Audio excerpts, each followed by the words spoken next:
Hey, welcome to Life in the Leadership Lane. I'm your host, Bruce Waller, where I get to talk to leaders that are making a difference in the workplace and in our communities. What did they do to get started? And what are they doing to stay there? And today, oh my goodness, we're in season 3. We're wrapping the end of the year in December. And I have an incredible guest on the show today. And her name is Shonna Andersen. Shonna is head of people and culture at SmartLinx. I've known Shonna for a few years. And I am so excited to have you on the show. How you doing, Shonna? I'm doing great, and I'm so excited to be here. Thank you so much for inviting me. Well, you are very welcome. I'm excited to have you on the show. You know, we have gotten to know each other through the CLIMB group, which stands for Connect, Lead, Inspire, Mentor, and Build, over the last couple of years. And hey, what do you think about that group, by the way? I have to say that is a wonderful group, and it's just definitely re-energized me, I think, in kind of where I am and where I am in my own kind of personal journey and personal development. So I have to call out Crystal Nichols, who invited me to that group. And, I just couldn't stress more what a great group it is, and highly recommend anybody to join it who has the availability to do it.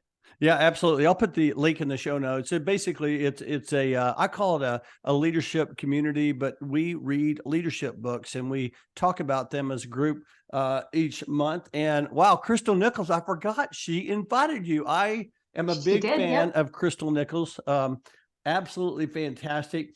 Hey, listen, I'm so excited to have you on the show today. We're going to talk all things leadership. But before we get started, I would love for you to share, for those who don't know SmartLinx, I would love for you to share a brief highlight of your organization and how you serve your customers. Yep, I think that's wonderful. So, and I've been with SmartLinx now since February. We are a very small organization, but very big in the market that we serve. We do a lot with the healthcare industry, primarily like care facilities, nursing care facilities. And truly what we do is enable technology that helps nurses, helps the care facilities, and ultimately helps patients by doing things like improving the scheduling so that they can get the nurses that they need, improving different ways that we can pay nursing staff. So it's kind of like real-time pay, overall doing kind of labor cost reductions for the care facilities, workforce compliance for the care force facilities. And so it's just this wonderful, in my opinion, a wonderful organization, privately held right now, serving so many different companies or care facilities really throughout the US and growing. Again, we're really one of the only companies that does what we do in the market. So it's great.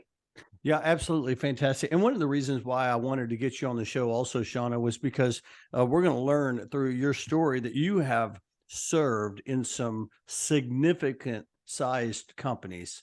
And going from large company to small company, I know that's a big change for you, and can't even imagine just the incredible value you bring to the organization. I'm just curious, like, just your thoughts. What's it been like to move from a large company to a smaller company? At first, I will tell you, it was, somewhat of a challenge because you're used to having this very large organization, a very large department to back you up that you can go to and get analytics that you could go to for whatever it might be. And, to give you an idea, I've worked for Citigroup. At the time I worked for Citi, we had about 120,000 employees, and Hmm. recently worked for a BPO organization with about 60,000, and now SmartLinx, and we have around 150 people. And so while I've gone through the adjustment, I have to say it is so re-energizing for me, because you go back way in your career and you kind of pull things out of your backpack that you haven't used for so long. And you also have these barriers that aren't necessarily there. You don't have the political environment that you have to go through all the red tape to get things done. If you see that something needs to get done, you can go and get that thing done. And so it's just, I think, somewhat empowering, but just definitely motivating for me. Like I said, it's kind of been a challenge, but it took about 2 months, and then I realized this is so energizing. And I have to say the team that I work with is wonderful, and that makes all the difference in the world. But it's really been a fun change. Love that. Leadership makes a difference for sure. Well, I would Yes. love to hear the Shonna Andersen story. Like, Where did you grow up and how in the world did you get into HR and leadership? Great question. And I'll tell you, I never ever imagined that I would be here. So I grew up in Littleton, Colorado, and really had no idea at the time when I was in high school really what I wanted to be. I ran track in high school and Hmm. ultimately ended up running track in college. And for a very long time, thought I was going to be a track coach in college. And I started looking at the numbers and started talking to the coaches that coached me, and found out that that's probably not the most lucrative, very rewarding but very time consuming. And I chose not to go that route, but I always loved that kind of coaching piece. So graduated from a very small school in Nebraska called Doane University. And just from there, I think like a lot of college kids, you have these great high anticipations of what you're going to do. And ultimately, I took a job doing customer service because I needed some income. And one thing led to another. And I sat and I watched the trainers who trained the customer service department. I thought, I really would enjoy that. And it's kind of like that coaching. So moved over into training, which ultimately was part of the human resource organization, and got involved in a lot of leadership development and, training leaders, doing orientations, and again, more of that kind of facilitation, coaching, and just kind of wound up doing HR and moved into a generalist role. And, fast forward 20 plus years, we won't really say how long, and here I am in Dallas, Texas, and, working in human resource, leading it for this organization that I do.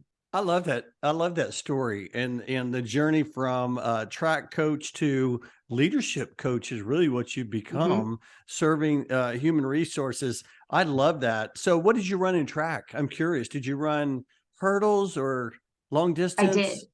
No, yeah, I didn't run long distance until I got out of college, and that Uh-huh. was primarily on a competitive dare. Somebody said, "I bet you can't do it," and I said, "Oh, I bet I can." But I, in college, ran the 400 hurdles, I ran the 100 hurdles, and then I ran the 4x4. So it's Wow. kind of a mix between short and kind of middle. Those really grueling distance. I love that. Oh my gosh. I didn't see that's what I love about this show. I know my guests, but yet I learned so much. And I love how you talked about how you were in customer service, but yet you were watching these Yep. leaders that were coaching and trainers, right? They were Hmm. training leaders, and how you watched that and said, "I can do that." I want to pause there just for a second because as I think about that, I think about we are all being watched today, like Hmm. in Hmm. every single role, we're being watched. What was it? Can you like think back at that time? What was it that really got your attention? I'm going to use the word inspired. Like what Hmm. inspired you to say, "You know what? I want to do that." I'll have to tell you, the person that originally was kind of my trainer when I Mhm. started in the customer service Mhm. was a girl named Robin Gellanella, and I still can like talk to her every now and then, and 20 again plus years later. But she was so motivating and energizing, and you could Mhm. see the classroom just light up by the way she facilitated.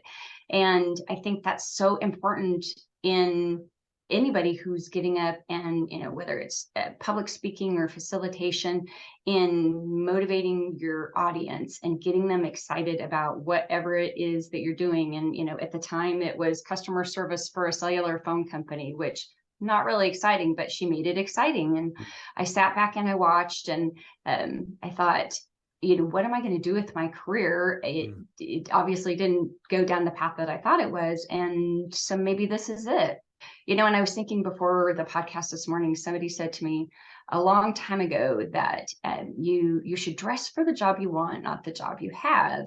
And Mhm. I've always kind of translated it into you should kind of watch that job that you want. Obviously it's important that you do the job that you have, but watch the job that you want and how the people in those roles behave, and kind of what's important to them.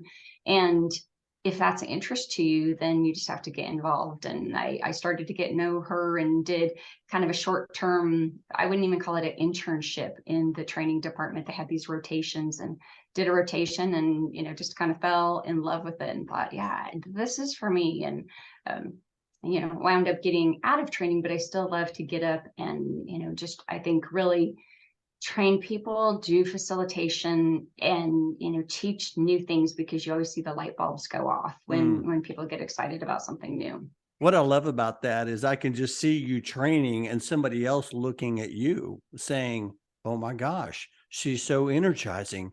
She's inspiring. I want to do that. And it's like that ripple effect. We have a chance to really change people's lives. I love that. If you're like listening right now, you need to be taking notes. And I love how you said, dress for the job you want, and, there's like, it's just it's that mindset, right?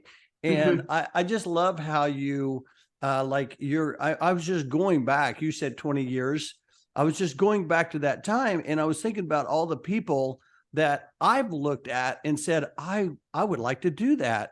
And so I just wanted to bring that up, because I think that it's just a reminder that we are all making impact in like every single role. It doesn't matter what role we have in our organizations. Somebody is watching us, and we have a chance to make impact, right?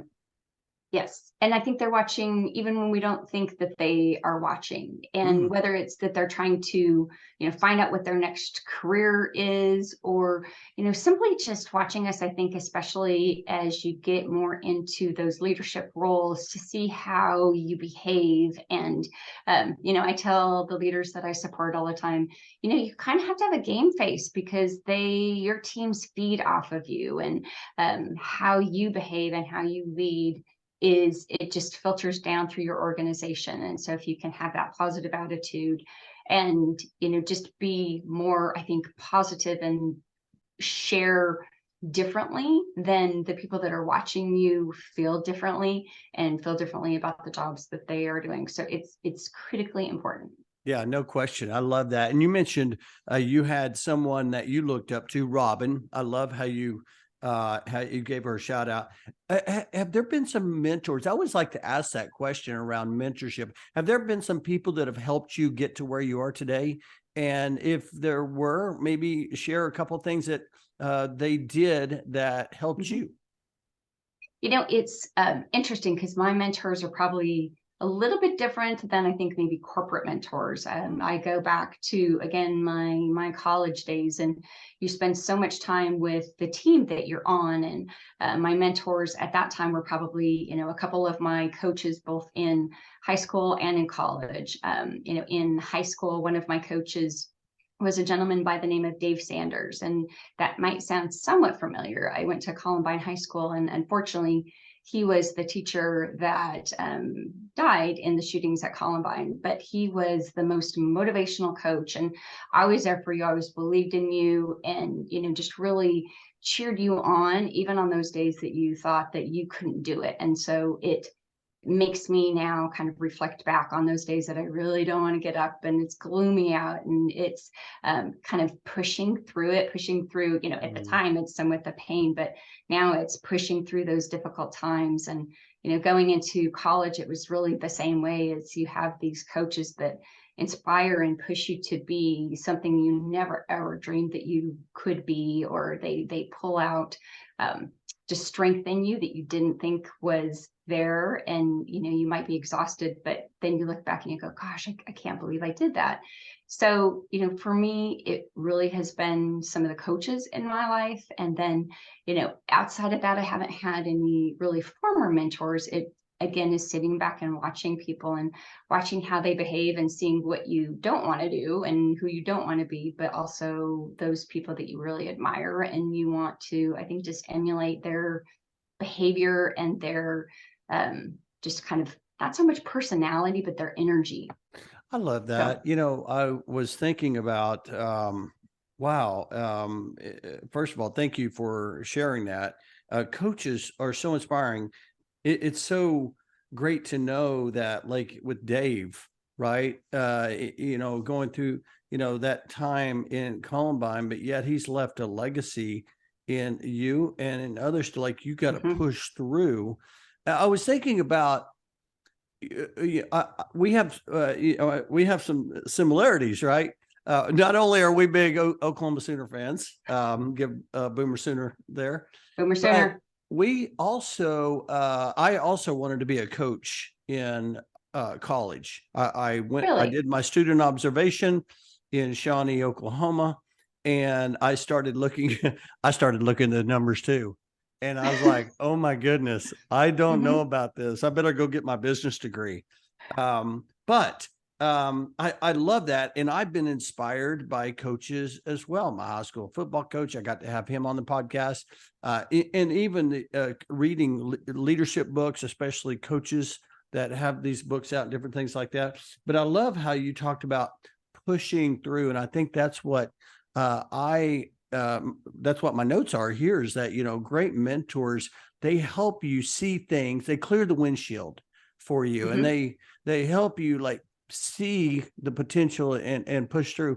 I'm curious, you started out in customer service, not as Yep. the head of people and culture, and here you are today. You've Mhm. had great success, but I'm curious, was there a moment when you found your purpose, you found your lane in your career, or have there been moments? Talk a little bit about that.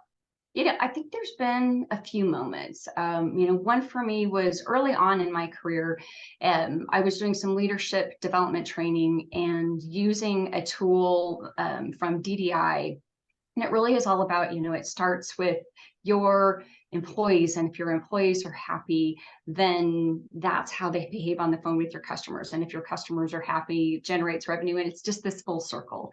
And for me, it was kind of putting that picture together that it's not just about me on the phone as a customer service agent. It's, how I am to that customer makes or breaks their day. And if they refer us to somebody else, and it just is a full circle. So for me, that was kind of a pivotal moment, that it's not just about us. Again, it's how we behave and how we act, and putting on that game face. So that was one thing I think that was important. The other thing for me, and I like to share this now, especially as we go into a season where so many companies are doing layoffs again, is, I got to a point in my career not too long ago where it was just a job. It was just, Mhm. kind of get up, do it. Worked for a company that we laid a lot of people off, and it was very sad, very depressing. And I really got to the point where I wasn't energized. I didn't like HR anymore. I thought, gosh, what am I going to do with my life? And it's amazing how things work out. I got laid off from that organization and thought, oh gosh, what am I going to do? Mm. About that time, Crystal invited me to climb, and started talking with that group. I also joined a group called Chief, which is really kind of influential women across the US. We just opened in London as well, and it's all about kind of women raising women up and having conversations. And I think through that, I just got re-energized. And so for me, probably the biggest thing is when one door closes, you may think that that door is the ending, but it's amazing because it opens up a new door. And I have been truly re-energized. I owe a lot of it, and I think I've shared this with you, but I've owed a lot of it to you, Bruce, just because of some of the books that we've read in Climb have got me thinking. And I've just talking to the groups that I talk to on Climb, talking to the group I talk to on Chief, and making me want to be a better person and get more involved and give back. Never ever thought that I would be leading HR for an organization. Never thought that I could. And, just had some people believe in me and put me in this place where I'm supposed to be. And I'm loving it, and, loving the opportunity to really give back to my company and others. And so I think that is one thing I could share, is just, if a door closes, another one opens, and everything happens exactly like it's supposed to. You just have to believe. Write that down. When one door closes, another one opens. I love that. Mhm. And when you talk belief, you're talking my language. Okay. Yeah. I love that word. I love everything about it, because I've had so many people that have believed in me, and I know the power of belief. And when you believe in others, it creates incredible. You used the word energize a few times. That is, it will energize you like no other. But I was thinking about when you just mentioned that, and you mentioned the group chief, and then you mentioned Crystal and Climb, and I appreciate the kind words. I was sitting in a I think it was like a motivational speaker, Mel Robbins, and she said something that just stuck that day. And she said, "A conversation will change your life." And when you put yourself out there, when you take yourself out of the day to day and into these different groups, whether it's we belong to Dallas HR. I know you've also with Fort Worth HR, the different HR communities, and you talked about Chief and we talked about Climb. But when you put yourself out there, all of a sudden now you have different conversations, and it gets you thinking differently, right? It does. It very much so. It takes you out of the kind of the grind that you're in and the, woe is me in a sense, and really gets you thinking about different opportunities and just different avenues in your life. And so it's been hugely important to me. Both have different, the book club with Climb, and then I meet monthly with the group of women with Chief, and it's just very inspirational. I'm glad you shared that, because I tell people all the time, a lot of people say, you know what, I don't have time. I don't have time to get out. And I'm like, you got to make time to get out. And so that's one of the missions that I have, is to try to inspire people to get out to these different groups. Hey, let's talk leadership. Here we are, ending 2022, about to go into 2023. Can you believe we're saying that? Oh my goodness. Hey, I always like to ask this question to leaders. If someone says, "Hey, Shonna, what is leadership to you?" How would you respond to that? I think leadership to me is really about, again, recognizing the role you're in, recognizing that people are watching you all the time, but also behaving as, not so much that you're not a leader, but I have this huge belief that, whether you are a customer service agent or you are an assistant or the CEO, for the most part, I treat you all the same. And so leadership to me is just, I think inspiring all those different levels, helping them at whatever level that they are believe in, what they can do next. So much in HR, I feel like we are almost counseling, but it's whether it's helping them figure out what they are going to do, as a next step in their career, or helping them get through the daily problems that they have. We all have the same problems, whether I'm a CEO or, again, kind of the administrative assistant or a customer service agent or a janitor. And so I think my thing about leadership is, everybody has things that they're going through. And as a leader, you can help them and guide them go through those different things, and you can model the behaviors and just hopefully help them on their path. And if they pull one nugget out of it, then I've done my job. I absolutely love that. You mentioned a couple of things. The first thing I want to go to is, you mentioned that we all face the same things. You mentioned a CEO, C-level. It doesn't, a director, a manager, entry level. We all face the same things. And I put out an article, and me and you were I think we might have been texting on this, but I put out an article about how often we struggle. And we struggle for because we just get in this spot. I'm going to say the spot in our career, or these spots to where we feel like we're not being valued. We're unsure about things. And we start doubting. I always call it Billy the Bully, right? Billy the Bully comes in our heads, and we're like, we got to get him out of here. But some people seem to get past that really quickly, and others can't seem to move past that. And in this article I wrote, I mentioned that, it seems like to me, the people that are able to, I call them the high performers, the ones that are able to get past that really quickly, they just seem to know like their why. They just seem to go back to these basics, and it helps them get through that. What are your thoughts around that? And I would love for you to share your perspective on that. I think you are so just on point there, because sometimes we get so busy in just our daily lives and, back into kind of the grind of where we are in necessarily our career or our job and the problems that we're facing. And you have to step back and, really kind of take a look at what got you to the place that you are, what worked, what didn't work. Again, kind of watching others and what's working for them. And by doing that, I think it's so critical, because if you just keep going forward and doing the same thing day after day after day, then nothing will change. That's I read.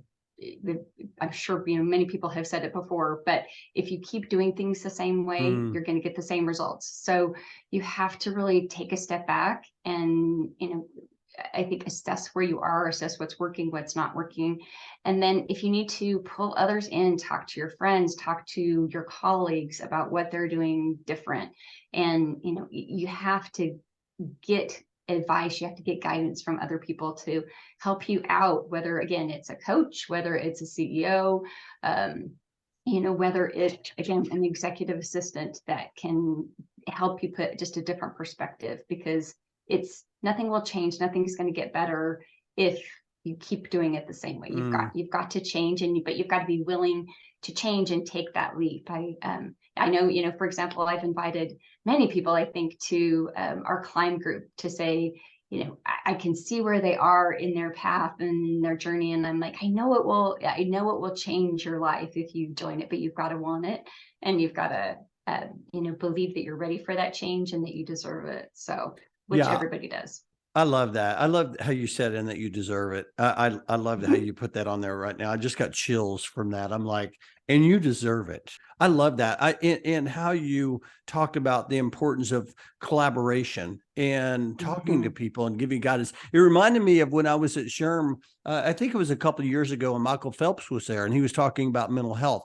And he made a comment that really stuck with me as well. And he said, he was talking about basically in the term, the aspect of mental health. He said, the more you talk about it, the easier it gets. And so I was thinking about, a lot of times what really, I think what drives a lot of success is people who are willing to be, to get vulnerable and to reach out and say, hey, Shonna, I'm struggling here. Can you help? Yes. Would you agree with that? So much so, whether it's in my professional life or my personal life, you watch, again, people maybe struggle with where they are, and those who will step out of that comfort zone, if it's comfort, you want to call it comfort, into that uncomfortable and ask for help, ask for guidance. It's kind of like if you break your arm, you go to the doctor, you get a cast. So if you're struggling with, whether it's anxiety or depression or where you are in your career, same thing. You've got to ask for help, and, try not to be afraid to ask for help, because there's so many people that are out there that want to help, that want to give, whether it's guidance or just tell you about their journey. And a lot of times just people talking about their journey is inspiring. I love that. Oh my goodness. And I know, Shonna, there's somebody listening right now that is like, I needed this today. I needed this. And so I thank you for sharing that. Good. You mentioned a couple of times, and we've been talking about, modeling leadership. People are watching, and you've talked about how, it's the way we behave. And sometimes it's the things we say, or maybe even not say or not do. I am also giving a presentation coming up here in a couple of months on ethics. And it's one of those things that I don't really think we talk about it a lot. It's more of like, hey, we have these values on the wall. We have this, when you come in, we have this onboarding. Here's how we do things around here. What are your thoughts? I'm curious around ethics. And do you talk about that in your organization? And what are your thoughts around that? That's a huge thing for me. I'll tell you, I left an organization because of the ethics. I did not agree with the ethics of the CEO. And it was a hard decision. And I sat in a quarterly business review one day and watched him and thought, I just can't do this anymore. Mm-hmm. And so I, started looking and found another position to move to. And it was just because my ethics did not align with his. And ultimately that filters down into the organization. And so ethics for me are a huge thing. And we do talk about it in my organization. And I'm lucky to work for a female CEO. Her name's Marina Aslanyan, and she is very big on ethics, very big on culture. She moved to the US many, many, many years ago when she was outside. I want to say she was in college. She moved from the Soviet Union, the former Soviet Union, and just has a different perspective, I think, from a lot of people I know on kind of ethics and culture and doing the right thing and doing the right thing for your employees and treating them the right way. And so we talk a lot about that. I love that, and I think that's so important, and we do as well. I mean, we talk about our values and integrity and doing the right thing, and the importance of relationships and how we value those and things like that. Do you have any thoughts or any tips that you might share with the audience that, hey, if I was going to come into an organization and I wanted to make sure that ethics was part of the culture, any tips or ideas that you might share with someone to kind of maybe get started, or maybe just to go back to the drawing board, or maybe to go back to, hey, you know what, we just need to reset. And I think reset is such a great word in that, because, when you find that you're going down the wrong path as a leadership team or as an organization, to reset and really, whether it's to have an offsite, to have a virtual on-site meeting and really talk about where you are and what's kind of working, what's not working. One thing I know that my leadership team just recently did is we all went through a 360, which was so very helpful, because you might think that you are behaving ethically, and then having a 360 and having people tell you that you're not is it's very beneficial, and it can be very eye-opening.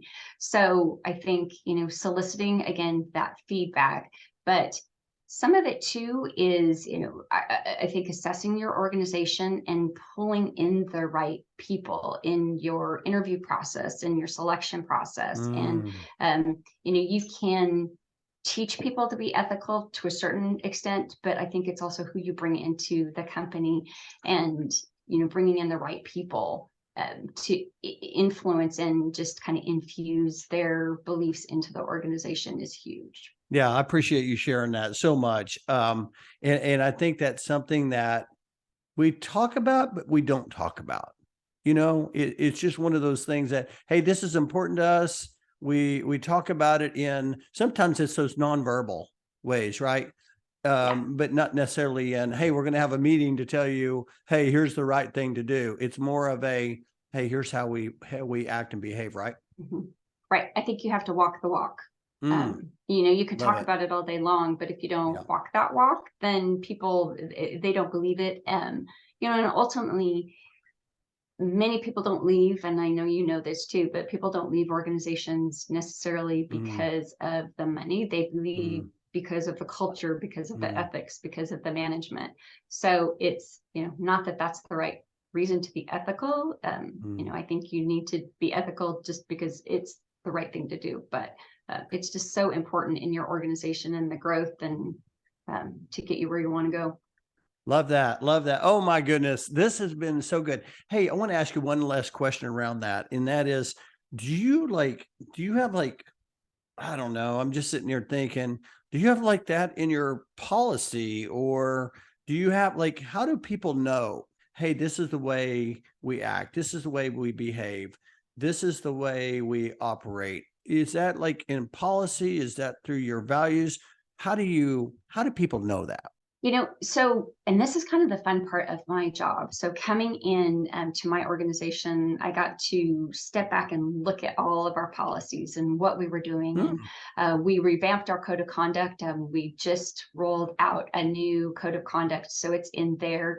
We are working on a mission vision statement, that's different from what we've had in the past. And so in my opinion, it all grounds on that, especially your mission and your vision statement, then it's, how you perform and the goals that you set and what you say to the public all centers around kind of those statements, and they ground you as an organization and you can fall back on those.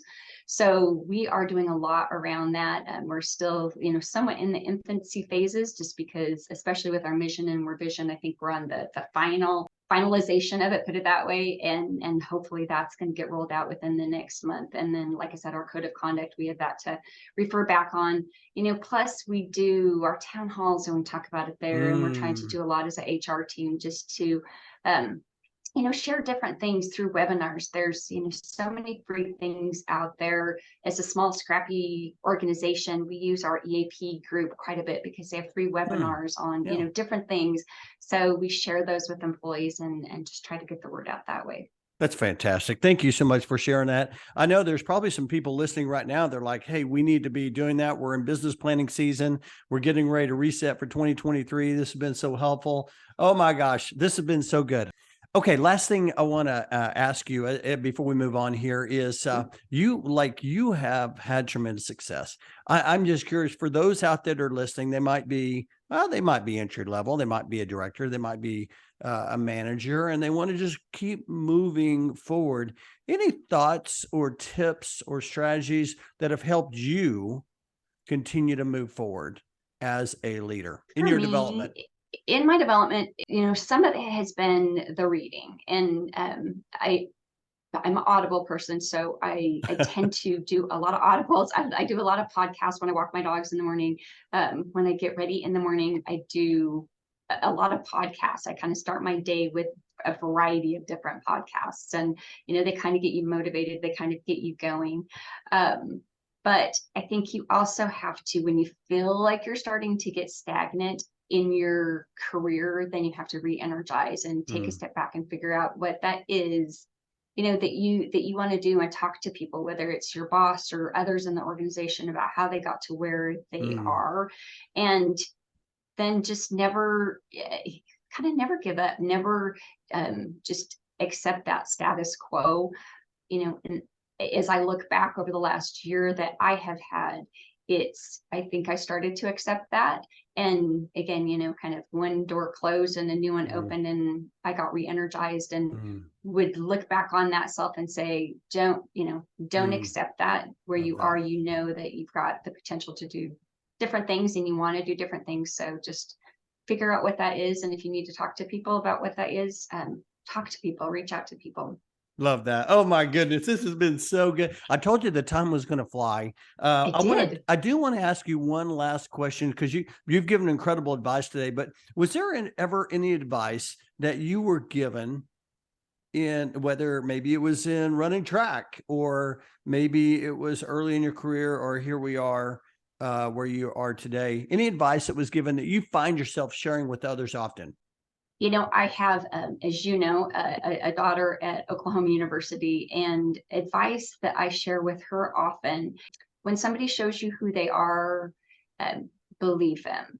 Mm, And what I mean by that is, I've had many situations where I keep thinking, no, that's not, no, they really are an ethical person, and mm, I'm just not seeing it. I'm just not seeing it. And usually people kind of show who they are. You have to, trust your instincts. You have to mm, trust your gut. And if it's not the right thing for you, if you're not in the right place, if you are in a situation where you are under a boss that you just cannot, connect with, then there's so many avenues of what you can do to try to either mm. make that work or make a change for you. So I know that sounds interesting, but that's, I think I heard that, maybe it was Maya Angelou, I think maybe said that, is Mm. just when somebody shows you who they are, you believe them. And you might keep thinking that they're going to change, and maybe they will, but at some point you have to believe them.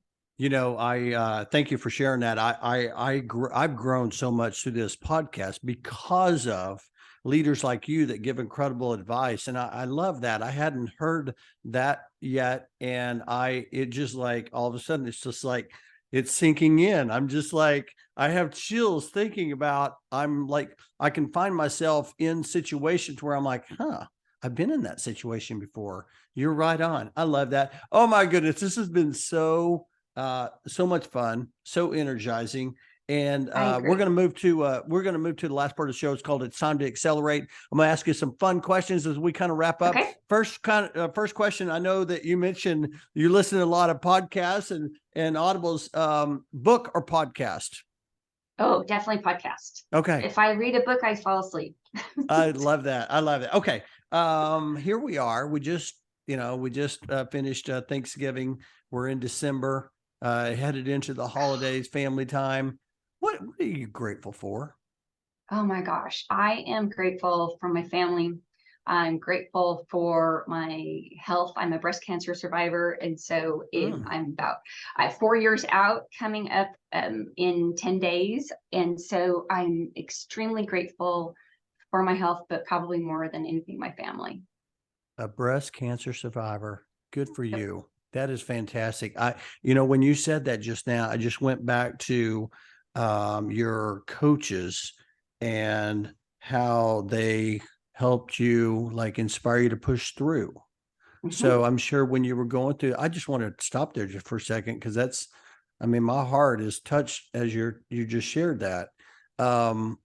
Did that help you push through? Did you think, like, how did you push through that? Yep. Honestly, it changed my life completely. It changed my perspective on what's important and what's not important. It made me take a step back and recognize that there's nothing more important than your health and your family. And if you are in a situation that is, pulling you down, that was about the time that I changed from working in a position where, the person wasn't ethical. I found and believe strongly it affected my health. And so it makes you reevaluate, but family is so very important. And so I think that's just, that's what grounds you. I'm not going to cry, Shonna. I'm not going to cry. My guests are supposed to cry, not the host. Oh my gosh. Thank you. I appreciate that. Yep. Oh my goodness. Okay. So outside of work, what energizes you? Oh my gosh. Well, normally OU football, as you know, Bruce and I are both very diehard OU football fans, but, I have 3 dogs. And so I'd hate to say they run my life, but they kind of do, go for walks every morning. I live kind of by a lake, and we'll go and just kind of watch the lake, and that energizes me. Being in sports, I love to ski. Don't get to ski too much because we're here in, Fort Worth, but anything outside, I just kind of love being outside in the fresh air and enjoying it. And it's, looks like it's going to be a beautiful day here in Fort Worth today. So I'm loving that. Love it. Oh, love that. Hey, last question, Shonna, 10 years older. She's knocking at your front door and you're going to go answer that door. What's she going to tell you? I think 2 things: trust your instincts, trust your gut. People need to believe their gut. It tells you more than you might accept that it will. But also back to everything happens exactly like it's supposed to. And you don't always know what that is at the time. And you may be very kind of depressed and upset about that, but there's a reason. There's a higher power guiding you along and putting you exactly where you're supposed to be. This has been so just good. Believe it. Oh my goodness. Just believe it. I love that. This has been fun. This has been fun. I appreciate you coming on the show, sharing your perspective, your wisdom. Hey, if somebody heard something today and they said, you know what, I want to connect with Shonna, or I want to follow her, how's the best way for them to connect? Definitely LinkedIn. Connect with me out there. I know you're going to probably put my name out there. It's Andersen, Andersen. Everybody gets that wrong. But find me on LinkedIn, connect with me there. I would be more than happy to connect with anybody. That's fantastic. Listen, I am grateful. I'm grateful for you coming on the show, Thank and you. sharing. I'm grateful to, serve with you in Climb and different groups. And you've inspired me today, breast cancer survivor. Thank you for sharing that story. And I'm just so thankful for our friendship. So thanks again for coming on the show Me today. too. Well, thank you so much for having me. I loved it. Thank you. Yes, I can't wait to share it. I'll talk to you later.